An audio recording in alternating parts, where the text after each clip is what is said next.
Happy Saturday, everyone. We're going to talk about the top 5 myths of the carnivore diet today. I am Semi-Retired Bob. I talk about the carnivore diet, all things related to the carnivore diet, and miscellaneous odds and ends. If you're new to the channel, welcome. Thanks for stopping by. What you're watching is you're watching me walk. I know that doesn't seem super exciting, but 2.5 years ago, or a little more, I couldn't do this. I could barely stand for a couple of minutes without severe pain. Now I'm out here walking every day. It's actually a very nice day in Omaha, Nebraska. It's about 25 degrees. And the sun is trying to peek through. I can see a little bit of my shadow on the ground. But if you're returning to the channel, welcome back. I'm glad you're here as well. It means a lot to me that you spend just a few moments of your day with me. But let's go ahead and jump right on into this thing here, because it's Saturday, so it's time for weekly wins and all that stuff. So we're not going very far. Well, we'll see how it goes. If you can't tell, I'm testing that new selfie stick that I bought that's supposed to have stabilization in it. We'll see how this video turns out. But yeah, there are 5 very common things out there that people, when they find out you're on the carnivore diet, they're going to ask you about it. And while I'm no scientist, I'm not a doctor, I don't play one on TV, I'm just a retired truck driver, I thought I'd go over these 5 things with you. Of course, the first one is all that saturated fat. That saturated fat's going to kill you. It's going to clog your arteries. It's just not true. There have been, in the last 10 or 15 years, 5 major meta-analyses looking at saturated fat, trying to make it, trying to prove the fact that saturated fat's bad for you. What they found is no known association to any disease process.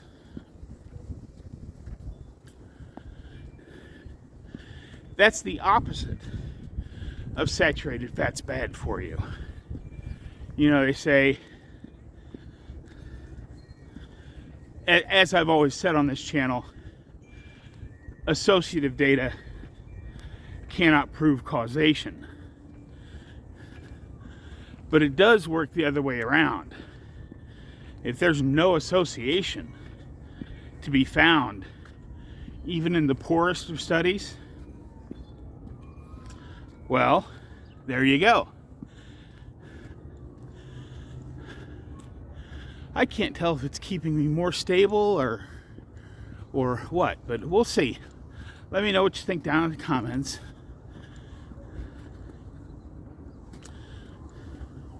And along the same lines, red meat. Red meat's terrible for you. It just rots in your colon, causes dementia, and all these other problems. Well, no, it doesn't. Red meat is, with its associated fat, that saturated fat that we just talked about,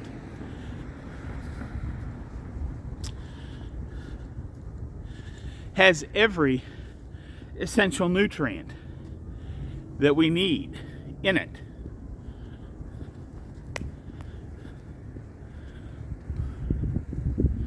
You couldn't get better for you. You can't get better for you.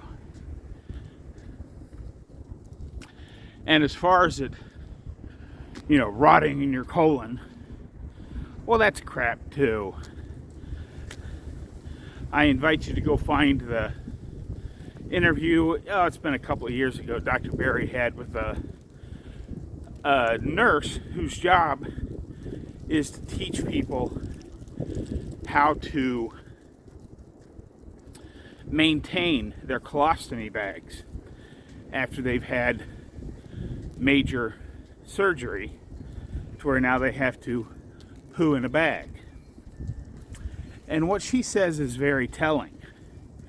In all her years of doing this job, she has never once found a chunk of meat in a colostomy bag.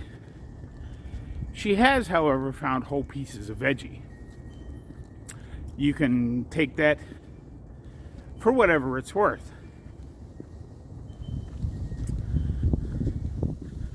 Salt. All that salt's gonna kill you. Well, that's false too. As long as you're not eating a bunch of sugar with it. Now again, I'm not a scientist, I'm not a doctor, so I probably won't do a good job of explaining this, but the way I understand it, as the sugar that you're eating begins to damage your kidneys and cause inflammation, it's the sugar interfering with the kidney's ability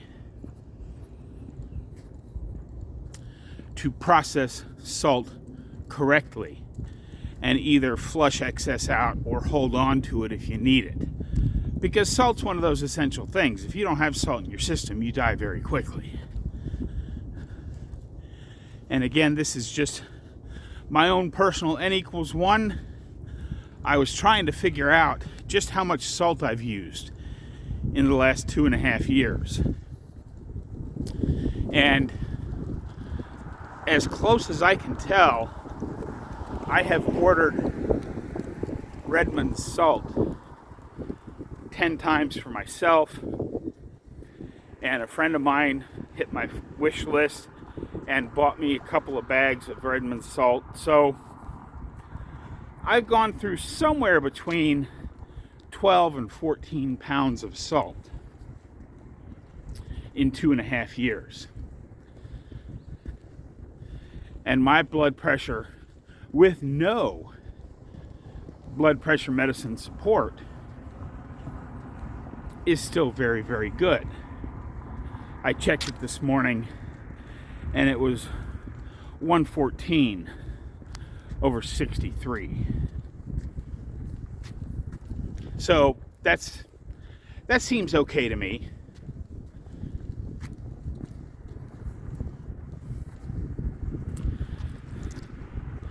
Oh, but fiber.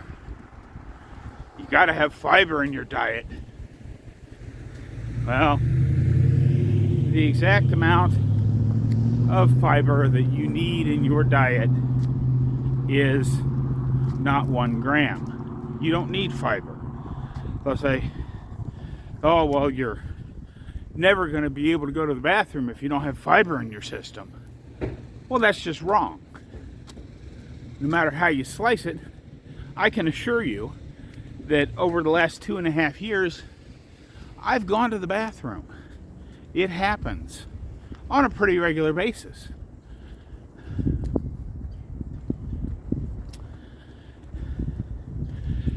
And we all know that there's that